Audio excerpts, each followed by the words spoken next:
Run to the darkness, seek out the hopeless, confused and torn.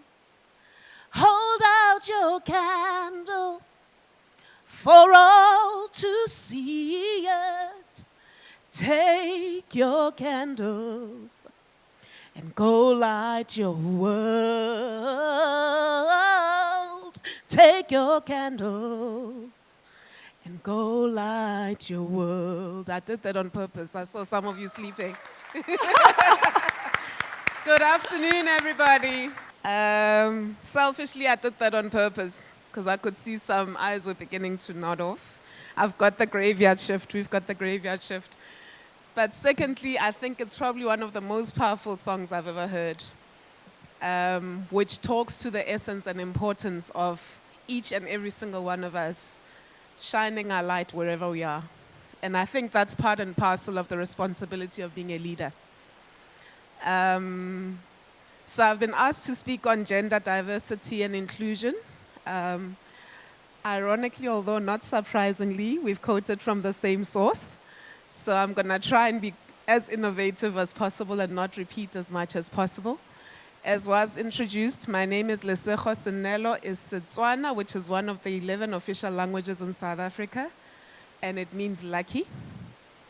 And I am the managing director and founder of a company called Gosele Advisory Services. Gosele is actually Lesego backwards. But Gosele in Tswana means new dawn.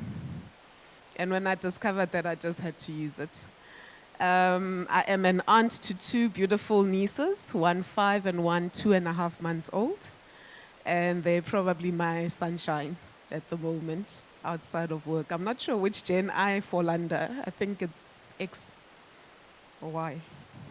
Anyway, that's a brief introduction. So thank you for having me.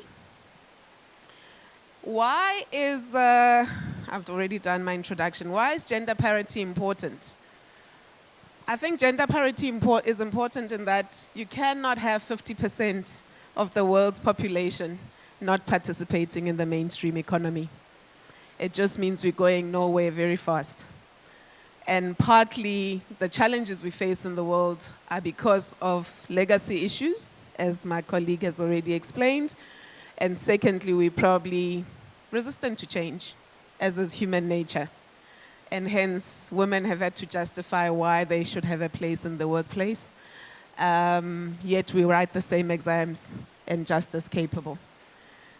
Secondly, and I've never forgotten this, is that there's a study that was done, I think, by the UN Women, stating that if we were to empower women the world over, we would create an economy as big as China.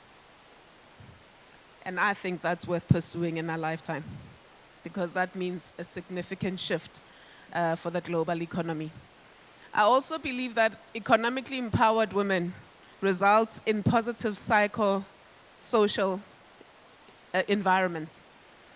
And as the world is fast-paced, more and more of our younger generation are struggling to cope, which has resulted in a different set of challenges.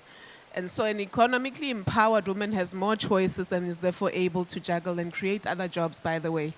It's quoted that for every one empowered woman, you've created 8 other jobs. And I think that's also significant, which talks to that last point of reducing dependency. My colleague has already quoted those stats. So in terms of gender parity, the world over, we're sitting at 68%, which is not too bad. It means the gap is sitting at 32%. Of that, 59% is within the economic participation space, 95% in education, which I find interesting. So it says that women are just as educated as our brothers, yet we're not given as many opportunities. And that talks to the historical issues and the subconscious bias or unconscious bias, I suppose. Now, I'm wondering, though, how much of it is cultural? As I was preparing, I was wondering how much of it is cultural, and maybe that's something to ponder because we're going to have that discussion later.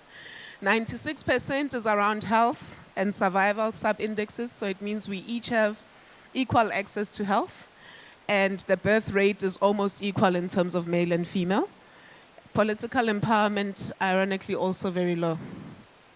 And maybe that begs the question why we're not having policy reforms that we need to have for women to be able to have a meaningful seat at the table. So I've already mentioned, the study is based on 149 countries. 32% is the number of the gap globally. Only 34% of women are in managerial roles the world over. Less than 7% is the number of is the gender gap, is the amount of women empowered in 4 of the worst performing economies. That's a startling low number. That's close to nothing. 5 countries in the world are in full parity. That's the list you saw just earlier. 19 countries with at least 40% women in managerial roles. We're moving the pedal, although not fast enough. 44 countries where over 20% of women are illiterate. And for me, that's worrisome because you can never have opportunities or access to opportunity without at least the basic level of education. This I also found interesting. 22% of artificial intelligence professionals are female. However, the study has demonstrated that we're not mining this opportunity as well as we should, given the fact that we're talking the 4th industrial revolution and how much of a disruptor that's going to be going forward. So we've already indicated, still a long way to go. It would take 108 years across 106 countries to close the gender gap. That's way too long. Almost 1.5 other generations. Economic empowerment will take 202 years. Political empowerment, 107 years. Interesting, education only 14. So isn't it ironic that we're more educated but still resistant to do the things that are logical in most respects? Something to ponder. Health gap is actually nearly closed as we speak. 1/3 of the world are at parity. And women in the labor force remain low. And in fact, of the over 10 years that this study's been done, that gap has reversed. So another aspect to really consider as we look at leadership. I thought it would be interesting to look at just Pakistan as a country out of this stat. We know that I call myself we because I love Pakistan that much. It's my 2nd visit in this year alone. I think it's a country full of opportunity. And I think in adversity lies the most opportunity if you look at what's possible rather than what's not working. And so though you're in the bottom 5 of this report, for me it then says what's working, because for me those are the low-hanging fruits in terms of enhancement. Where are the areas of improvement and what is the realistic way forward in terms of addressing them? So, you're ranking 148 out of 149. Sounds very bleak, right? The score, 0 being no parity, 1 being parity, is at 0.55, so somewhere in the middle, albeit lower than the global average. I thought this view was also quite interesting in that, it demonstrates that the graph is aligned to the global trends, albeit just below the global trends, and health, education being the highest, economy and politics being the ones where there needs to be more effort. I actually was reflecting. I landed at 1 o'clock this morning at the airport. I've traveled quite a bit in my life. I've been privileged to do so. Never have I walked into an airport that is that packed at that hour in the morning. And so as we've been talking today, I suddenly thought to myself, imagine you could create a platform that allows you to earn $1. Maybe that's a lot. What would that translate? Geez, your conversion rate is too high. 1 local currency of each individual. How big would that business be per day? And then I'm assuming that business or those businesses are responsible corporate social citizens who would then ensure that they create mechanisms of giving back so that the virtuous circle grows. I'm a firm believer in that. And ultimately what you then tend to do by adapting that kind of model is fast-tracking the process of, one, economically developing the country, because I believe that becomes a solution to a lot of other social ills that one would need to face as an individual, even at a country level. So something to ponder. How many of you know Nando's? You know Nando's? I can't remember which African country it was, but there was a young chap who was looking for business opportunities in private equity. And they were driving with one of the prominent businessmen in our country. In fact, I think he's among the top 5, certainly. And he said to him, "So what do you see?" He says, "I see a lot of people." He says, "Okay, so figure out how you'll make money, $1 a day of the people that you're seeing." And the concept I'm sharing is because when I heard that story, it stuck with me. I've never forgotten. So the Nando's pricing model was different in our country relative to that African country they were talking about. I can't remember which one it is. And he said he came back, worked out a model that would allow him, understanding that people only had money at month end because of the economic conditions, to earn an equivalent of $1 per day. And he worked it, got into the country, established it. Invariably on payday was the busiest day, but created the most profitable Nando's chain in the continent. So hence I said, in adversity lies opportunity. It depends on what your vantage point is. And when I look at Pakistan, estimated 250 million people, and I think to myself, gee whiz, here lies a potential gold mine. It just depends which lens we look through. Beautiful tourist attraction, from what I got to see the last time. For me, it's a low-hanging fruit. It's about what narrative you put out there. And if you look at what the country has to offer, I think for me it's then, how do we then take what we've got, package it in a way that it talks to the global market and earn as many returns and so forth. That's the accountant in me now talking, sorry. So having digressed, we get back. You'll notice that the economic participation, as I said, all close to no parity. Education very much closer to parity. Health and survival very much close to parity. Political empowerment almost at no parity. And I think for me what's interesting is the workforce participation, where unemployed adults, is a 9 for female vis-a-vis 5 for men. And even higher, the discouraged job seekers, even though it's more slanted to male than female. And workers in informal employment, almost parity, but higher on the female side, and a high stat at 73 and 71. But also even more interesting is the one fourth from the bottom, saying 54.7% of women are contributing family workers vis-a-vis 15. I don't think it's percentage, but I think that's a very big difference. So you've got your least economically active component of society contributing the most in terms of family economic wellness. I'm not sure how that works. For me, it only says, which I can tell from knowing and having understood how my mother has operated, the informal economic component in the country is run by the women who are at home and having to be creative and innovative around how they survive. And that's quite phenomenal, because you then bring that into mainstream economy and now you're talking a different story altogether. I'm going to skip through this in the interest of time. I think for me, we understand that we're in the bottom 5. We understand that we've got leverage in that where you've got masses, you've actually got half, a bit of the battle won, in my view. We understand that we are in an innovative knowledge economy, which therefore means you've got to think differently, out the box. Left, right brain at the same time. We understand that what worked yesterday and today is not necessarily going to work tomorrow.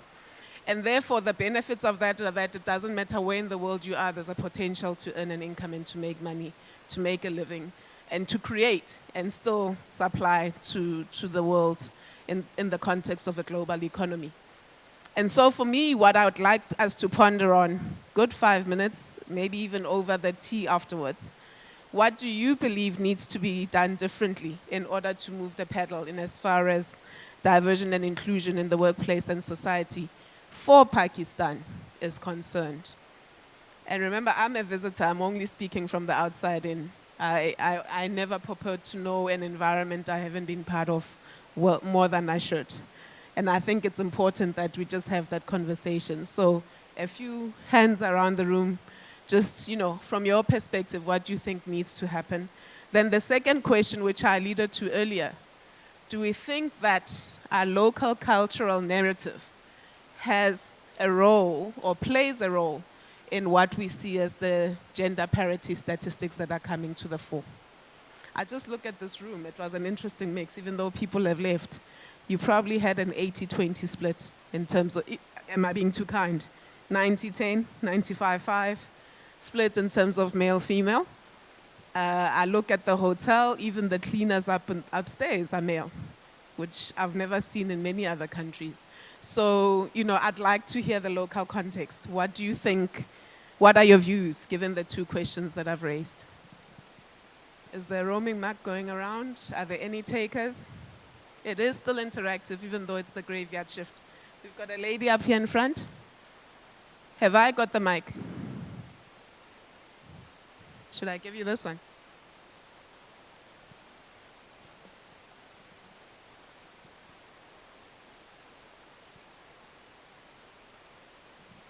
This is Sabahat, and I'm this is a topic which is very close to my heart, and I'm running a kind of a program for addressing this issue as well. I think in our context, it's more of a gender role that is defined as a primary carer at the house. And even if the female are very well educated and doing very well in their education, when they have to take the role of primary care, either after marriage or without getting married to, it is almost impossible for them to come back to join work back again.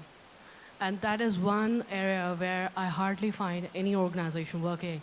And I've recently become a founder of an organization who is solely working on this, how to find opportunities for the women who want to come back and join, and reskilling them or upskilling them to join back as a work.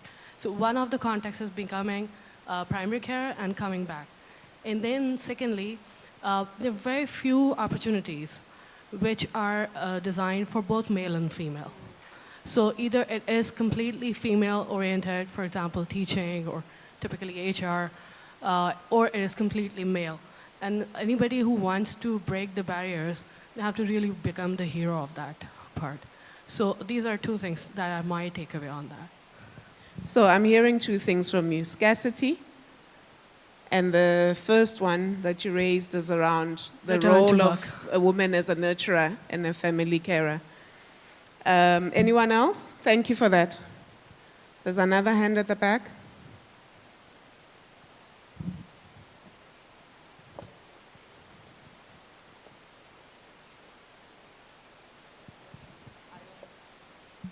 Hi, my name is Javeria Khan and I'm based out of Lahore. And it's a very valid point, and the position of Pakistan on gender parity index is alarming. We are holding second to the last spot for last 5 years in a row. And you have very rightly explained. So there are 5 factors which we have identified. Our corporates and our organizations partly have to play a certain role in it. One is, of course, cultural norms. Women are not expected to work after they get married because they are considered to be the sole custodians of the family and the household, one. Number 2 is there is no policy at the corporate level for flexibility in work timings. So if a woman who has a small child is supposed to work 8 hours at the workplace and then 2 hours, if you add 2 hours for commute, that becomes 10 hours. So a woman having a child of 4 months cannot dedicate 10 hours. So there is no flexibility at corporate level to engage them or allow them to work for half time or for lesser hours so that at least they can be part of the economy. That is the second problem. The third problem is the mobility. At government scale, there are no proper infrastructure for mobility. And due to religious factors, women cannot drive on 2 wheels because it's expected and okay for a woman to sit at the back side of the bike, but if she rides that bike, that becomes a religious question mark. And the fourth issue is the returnship program. None of the corporates, so very few corporates, offer returnship programs. If a woman delivers a child, she's expected to be back to work after 3 months. And if she joins after 2 years, there is hardly any policy that supports that. And the last one is the fifth one is generally most of the corporates think that investing in women and in their career is like a liability because she will get married, then she will start having kids, then she will start taking maternity leaves. So it's kind of a burden. So lack of opportunity, lack of mobility options, lack of returnship programs, lack of flexibility in working hours, and expectation from women to take care of the household are the primary barriers for women to be part of the workforce. That's why you don't see enough women in the workforce. And as we move up in the ladder, the number of women starts decreasing. And as you move in the top of the ladder, you see very less number of women working. That's my perspective. Thank you very much. I think that was well articulated. And I'd like to challenge, I call you our brothers, who are in the room, our decision makers, influencers of policy, to start considering, what would Pakistan look like if women were more engaged in the workplace and they were not punished for exercising what is a natural calling. We don't choose to give birth. It's designed, it's biological, And then thirdly, there was someone here from EY earlier in the morning. Are you still here? Gone? Busy? Being an accountant myself, I know audit firms across the world, I would assume, were very aggressive and progressive in instituting the work-life balance, as you call it. I call it work-life juggle. I don't think you ever achieve work-life balance, especially as a professional. But secondly, allowing for remote work. Part of what I'm hearing is that there's a lot of infrastructural challenges.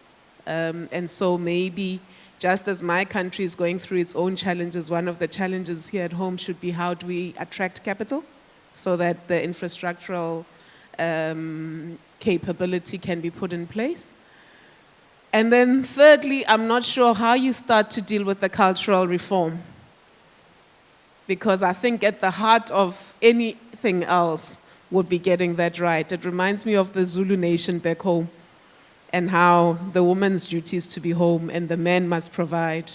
And that creates a different dynamic when the world moves, because suddenly what we're finding is that men don't know how to deal with strong women who are able to provide for themselves. And because of the gender parity policies, women are earning more than men. So what we're now finding back home is that the rate of mental illness among black men, my age, maybe 10 years my senior, is escalating because they don't know how to deal with a strong black woman. Our mothers were not that, not in the context of being in the world of work.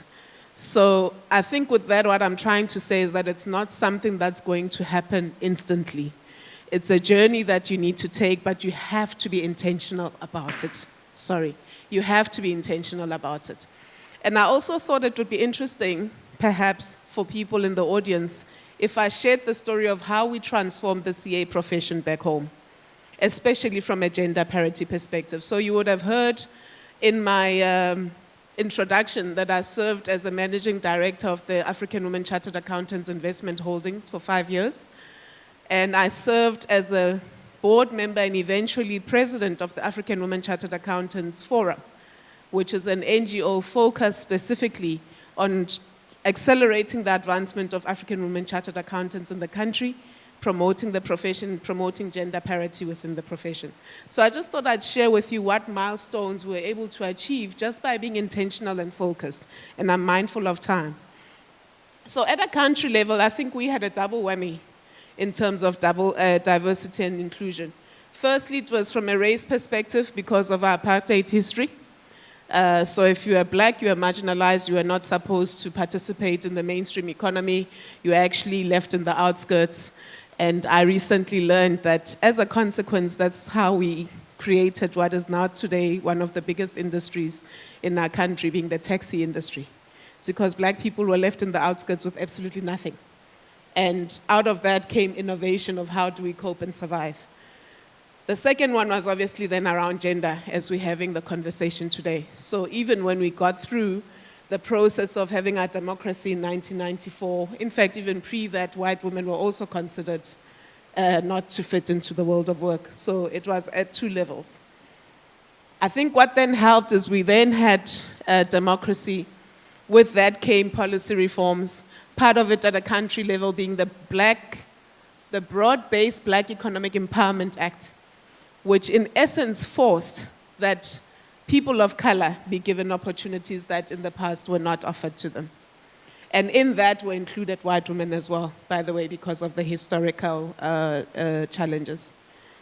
What's happened of late is that our stock exchange has also written within its rules that listed corporates need to report on what the initiatives that they're running are in as far as gender parity is concerned. So companies need to set their targets, and they need to report on an annual basis in their integrated report what it is that they've done and where they are against their targets. At the moment, it's still soft. It's not a regulation yet, but you're forced to do something about it. And you're beginning to see that there's some progress going in the right direction. For me, when I assess what has been a key success factor in that regard, I think the tone at the top plays an important role. So the chairman needs to be pro-transformation, the CEO needs to be pro-transformation, and then invariably it cascades down to the rest of the organization. To the extent that you don't have that commitment at the C-suite level and above, then you've got a challenge. Because I've learned that you can't underestimate the value of role modeling.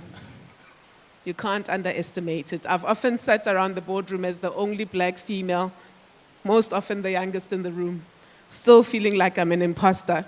And I walk around the corridors of whatever company I've been appointed onto, and some youngster says, could I please have coffee with you?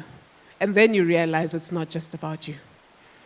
And so to whom much is given, much is expected. That's part of the burden or the glory or the benefit of leadership, or the responsibility, of leadership.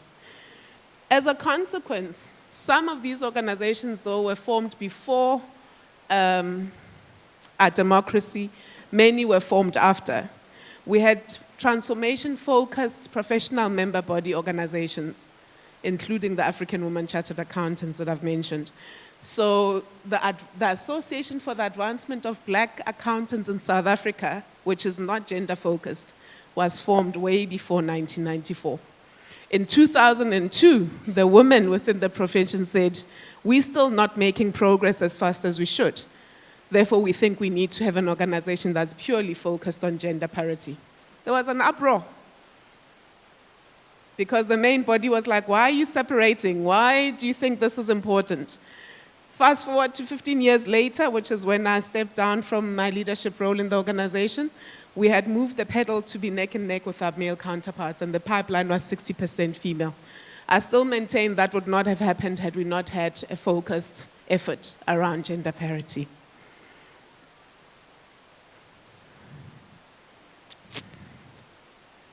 I'm going to skip that in the interest of time.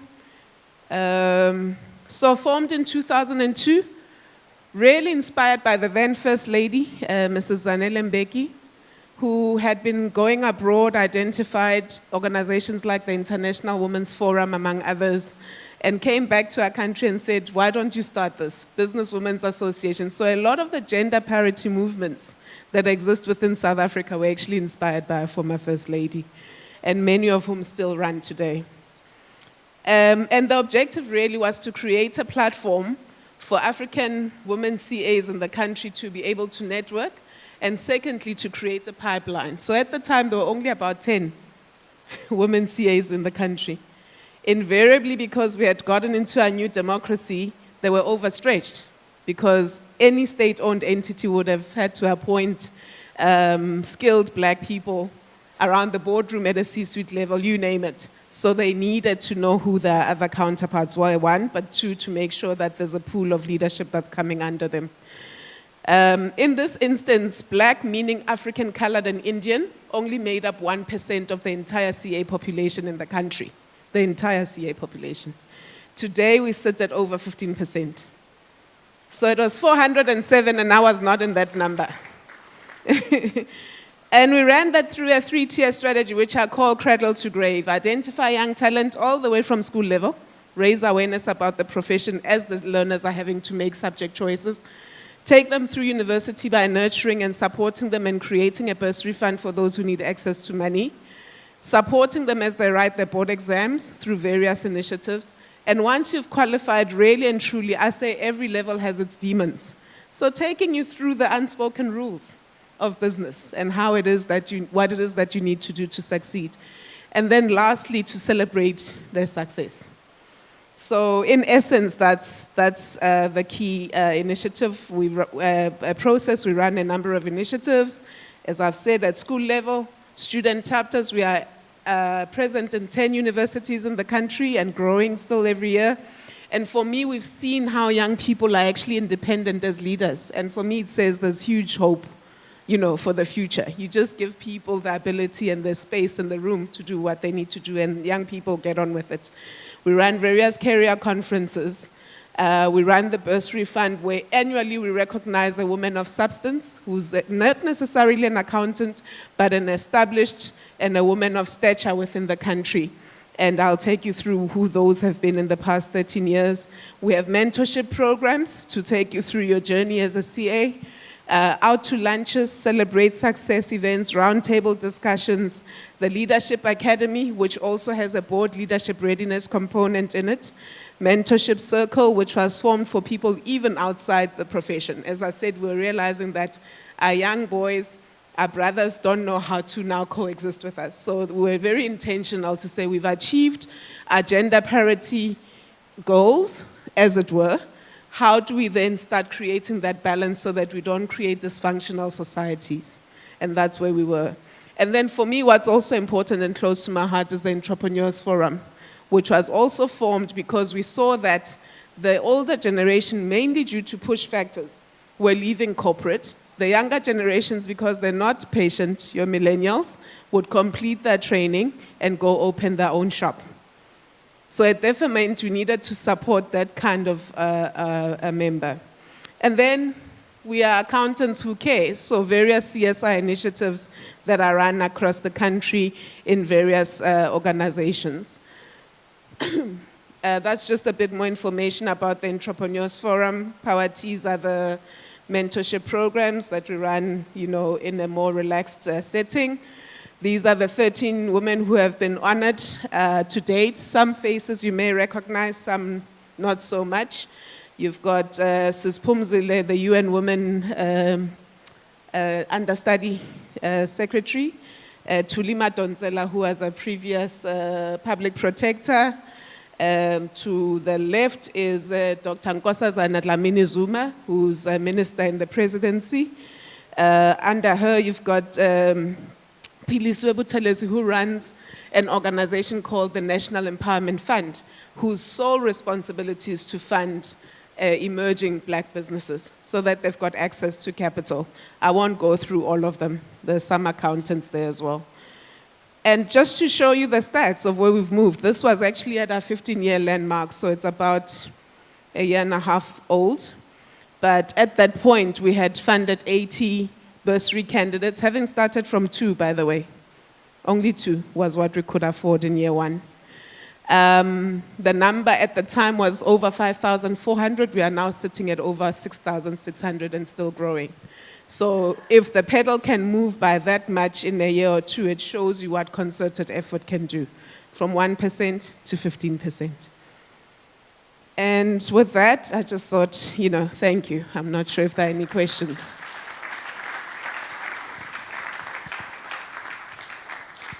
I just want to close by saying I want to encourage you that if you can conceive it, put your mind to it, you can achieve it.